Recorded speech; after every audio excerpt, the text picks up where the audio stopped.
Bonjour les enfants, c'est la maîtresse Sarah. Je suis contente de vous retrouver encore une fois pour une nouvelle vidéo. Donc nous sommes aujourd'hui le vendredi 15 mai et nous allons faire une séance de lecture-compréhension, l'attaque des guêpes géantes. Pour cela, je vais vous demander de prendre la page 76. Prenez vos Kimamila à la page 76, vos crayons à la main et nous allons commencer.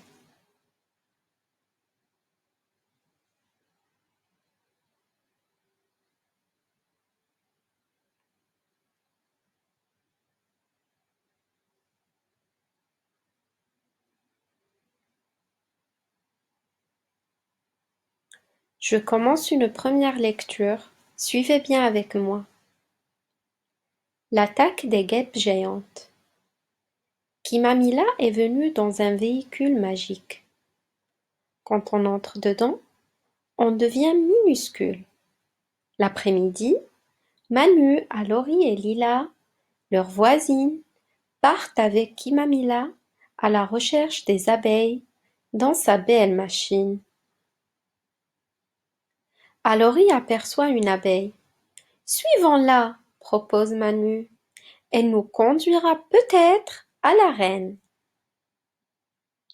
La machine suit la petite abeille. Soudain, une guêpe géante arrive. Elle attaque l'abeille. Avec sa machine, Kimamila fonce sur la guêpe pour protéger l'abeille. Mais la guêpe géante se retourne et elle attaque le véhicule avec son dard gigantesque. D'autres guêpes arrivent. Kimamila décide de prendre la fuite. Il accélère. De plus en plus nombreuses, les guêpes poursuivent nos amis. Tout à coup, le moteur s'arrête. Le véhicule est en panne. Les guêpes restent longtemps au-dessus d'eux. Puis, elles disparaissent enfin. Tout le monde peut sortir de la machine. Il faut rentrer à pied, dit Manu. Mais je ne sais pas du tout où nous sommes, murmure Kimamila. La boîte à outils. Même, autour, peut-être, soudain, au-dessus, eux, enfin. Je refais une deuxième lecture. Essayez de lire avec moi, les enfants. L'attaque des guêpes géantes. Kimamila est venue dans un véhicule magique. Quand on entre dedans, on devient minuscule. L'après-midi, Manu, Alori et Lila, leurs voisines, partent avec Kimamila à la recherche des abeilles dans sa belle machine. Alori aperçoit une abeille. Suivons-la, propose Manu. Elle nous conduira peut-être à la reine. La machine suit la petite abeille. Soudain, une guêpe géante arrive. Elle attaque l'abeille. Avec sa machine, Kimamila fonce sur la guêpe pour protéger l'abeille.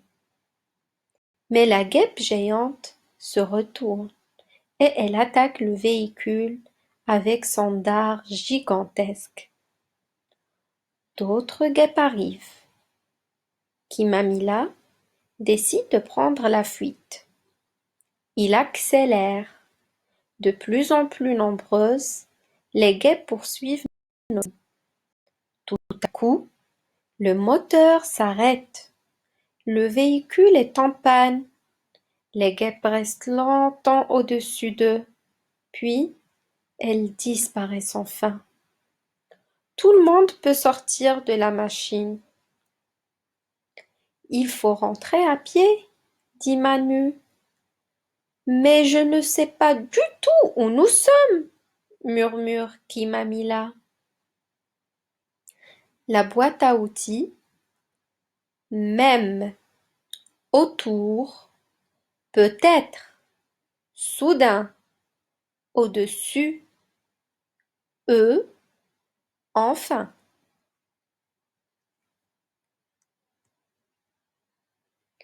Les nouveaux mots-outils de ce texte: peut-être, soudain, au-dessus, eux et enfin. Peut-être, ça veut dire ce n'est pas sûr. Et le mot s'écrit en deux. Peut,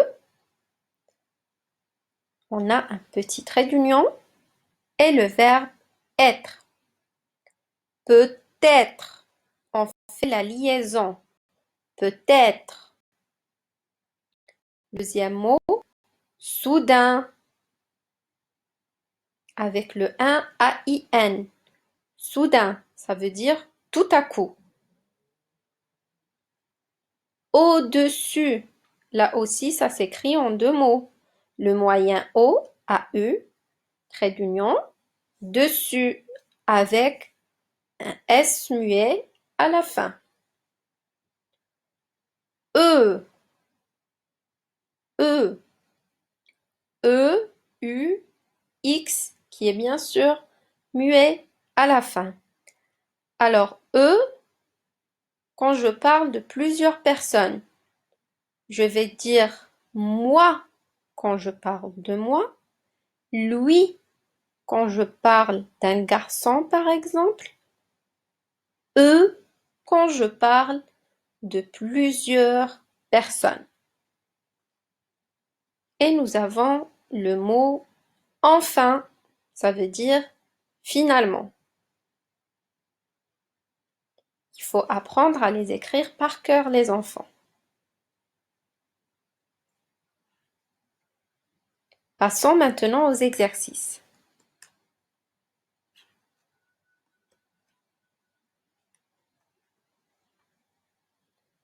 Premier exercice, écris vrai ou faux. La première phrase, Kimamila est venue avec une soucoupe volante. Réfléchissez les enfants. C'est vrai ou bien c'est faux?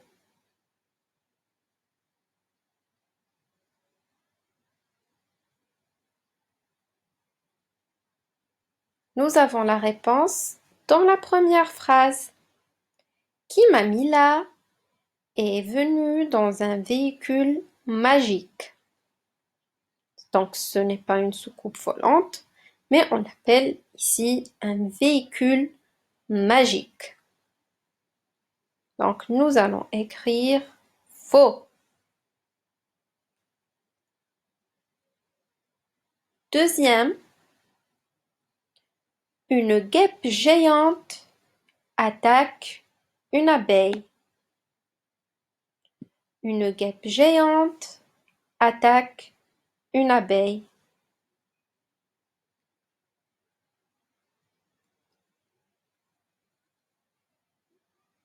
Regardez la ligne numéro 9.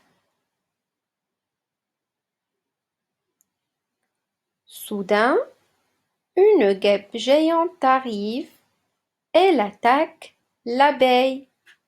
Donc, c'est vrai. Troisième phrase, Kimamila fonce avec sa machine sur la guêpe. Cherchez dans le texte la réponse, les enfants. Kimamila fonce avec sa machine sur la guêpe. C'est vrai ou bien c'est faux?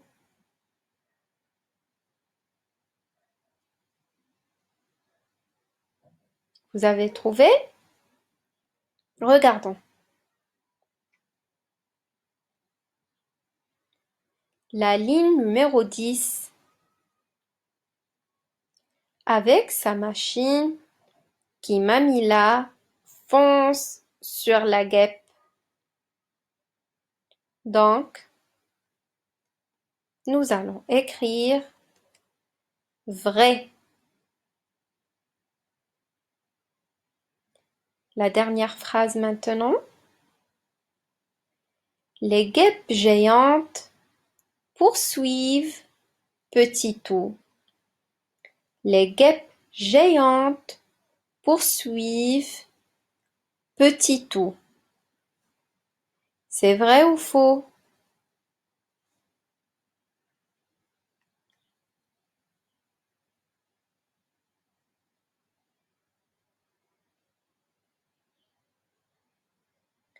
Bien évidemment, c'est faux. Regardez la ligne numéro 11. Mais la guêpe géante se retourne et elle attaque le véhicule. Et dans le véhicule, nous avons juste Kimamila, Manu, Alori et Lila. Petit-Tout n'est pas avec eux. Donc nous allons écrire faux. Bravo les enfants, vous faites un excellent travail. Question numéro 2 maintenant. Réponds aux questions. Qu'est-ce qui tombe en panne? Donc vous avez bien compris le texte les enfants. Dites-moi, qu'est-ce qui tombe en panne? Qu'est-ce que je dois écrire?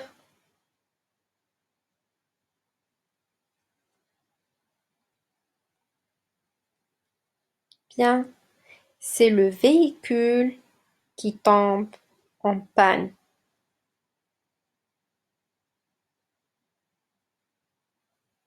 Question suivante. Quand nos amis peuvent-ils sortir de la machine? Donc d'après le texte, quand est-ce que nos amis pourront enfin sortir de la machine?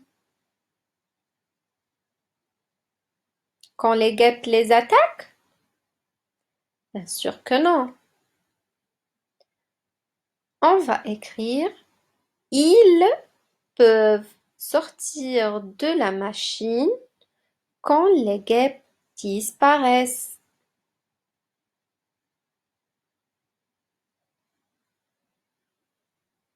Voilà. Passons à la question numéro 3.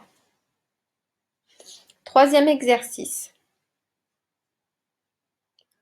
Relis les lignes 17 à 19. Écris qui est je et qui est nous dans l'histoire. Mais je ne sais pas du tout où nous sommes. Allez, relisons les lignes et on saura la réponse. Les lignes de 17 à 19, ce sont les 3 dernières lignes que j'ai entourées. Tout le monde peut sortir de la machine. Il faut rentrer à pied, dit Manu. Mais je ne sais pas du tout où nous sommes, murmure Kimamila. Alors d'après vous les enfants? Mais je ne sais pas. Qui est je? Qui parle? Qui a dit cette phrase? Évidemment, c'est Kimamila. Mais je ne sais pas du tout où nous sommes.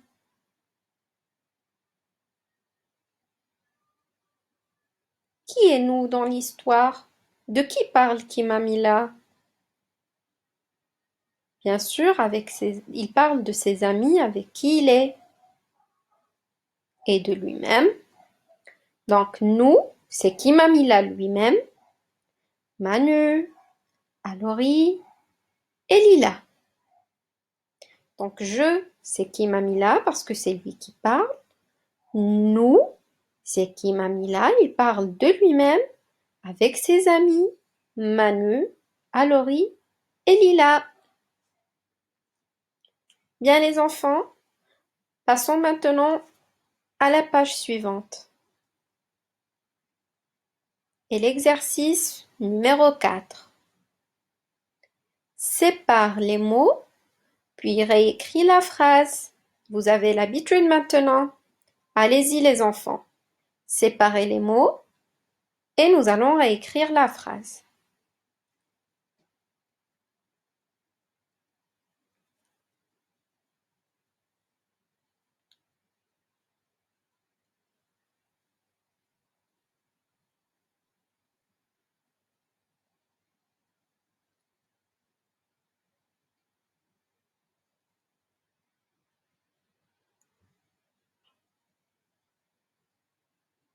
Bien.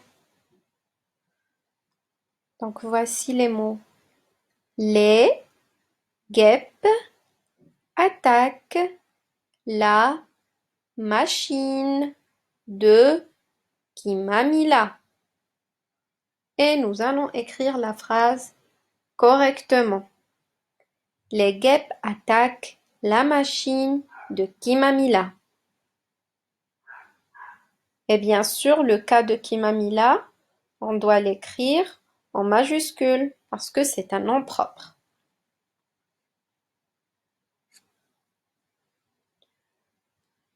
Cinquième exercice, relie chaque phrase au bon dessin. Donc nous avons 2 dessins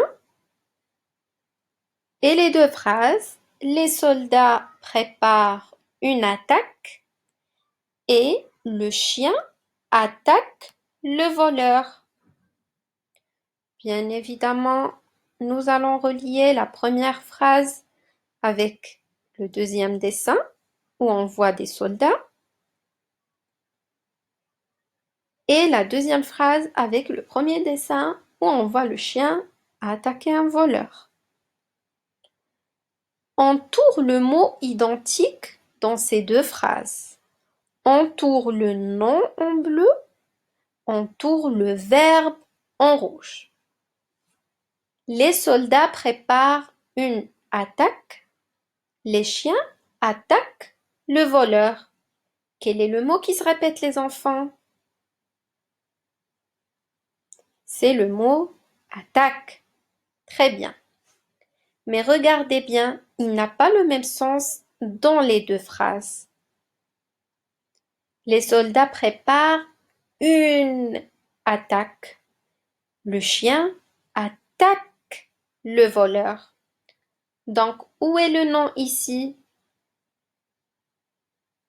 Une attaque ou bien attaque?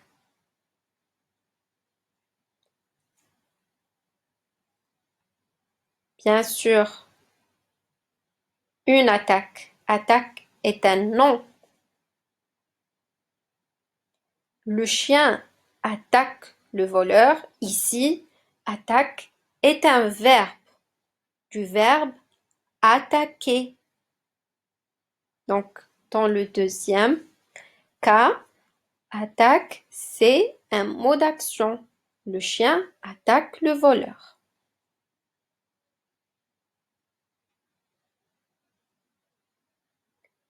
Sixième exercice. Écris 2 phrases différentes avec le nom et le verbe attaque. Voici mes phrases. Attention à l'attaque des guêpes. Ici, l'attaque, c'est un nom ou bien un verbe? Évidemment, c'est un nom parce que j'ai un déterminant avant, le L'. Le lion attaque une gazelle. Ce deuxième attaque est un verbe. C'est un mot d'action. Que fait le lion? Il attaque une gazelle. Donc, pour certains mots, les enfants, ils peuvent être utilisés de 2 manières. comme verbe, bien comme nom. Ce n'est pas évidemment le cas de tous les mots. D'accord? Bien. Alors avant de passer aux exercices suivants, je vais vous expliquer le qui fait quoi. Donc nous avons des phrases et on doit distinguer qui fait et quoi. Par exemple, l'enfant mange la pomme. Qui, donc, qui mange, on va dire, c'est l'enfant. Il mange quoi? Une pomme. Qui mange? C'est l'enfant. Il mange quoi? Il mange une pomme. Maman prépare une tarte. Donc, qui fait quoi? Qui prépare? Qui prépare quelque chose? C'est maman. Et elle prépare quoi? Elle prépare une tarte.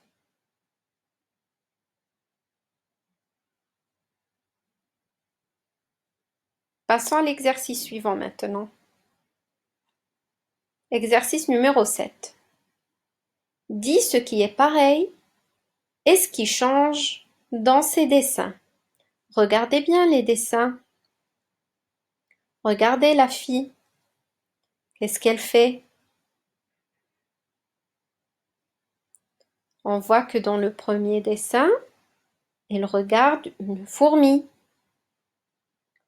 Dans le deuxième dessin, elle regarde la lune.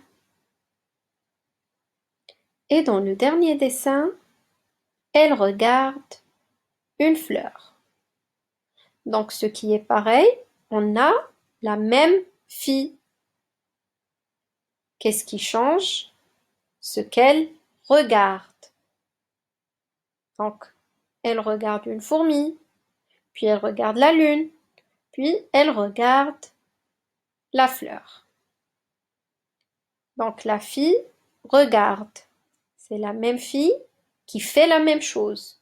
Ce qui change, c'est le quoi. Bien.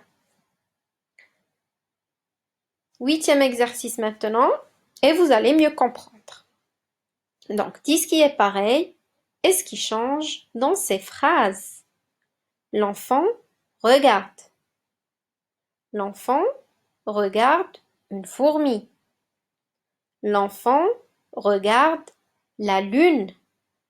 L'enfant regarde une fleur. Donc, qu'est-ce qui est pareil?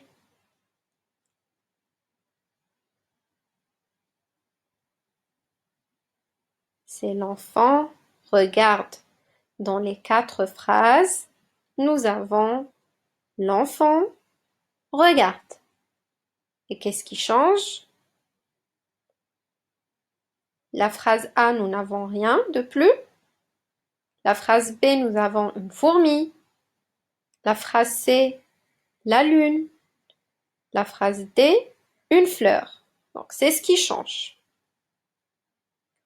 Entoure les mots qui donnent des précisions dans la phrase. Qu'est-ce que je vais entourer, les enfants? Alors, dans la première phrase, je ne vais rien entourer, dans la phrase numéro A, parce que je n'ai aucune précision. C'est-à-dire, je ne sais pas ce que l'enfant regarde. L'enfant regarde quoi? Je ne sais pas. Je n'ai pas d'information. La phrase B, pardon, l'enfant regarde une fourmi. Est-ce que j'ai une précision? Est-ce que je sais ce que regarde l'enfant ici? Oui, l'enfant regarde quoi? Une fourmi. La phrase C maintenant. Est-ce que je sais ce que l'enfant regarde? Oui, L'enfant regarde quoi?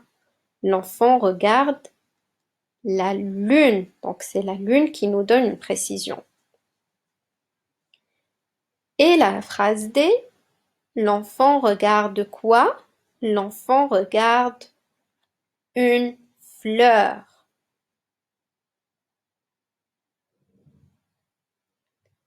Exercice 9 maintenant.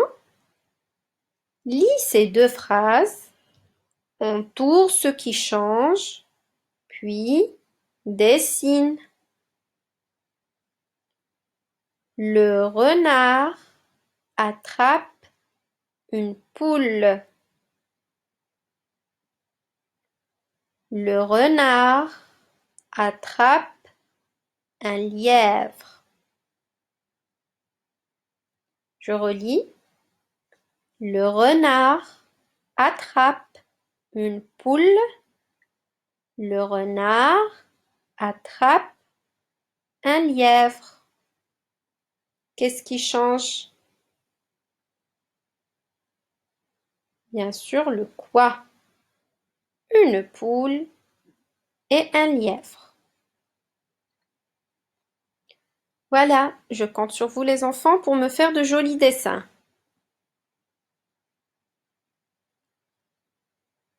Donc c'est la fin de cette vidéo. J'espère que vous avez bien travaillé les enfants. Je vous souhaite un très bon week-end et je vous dis à très vite.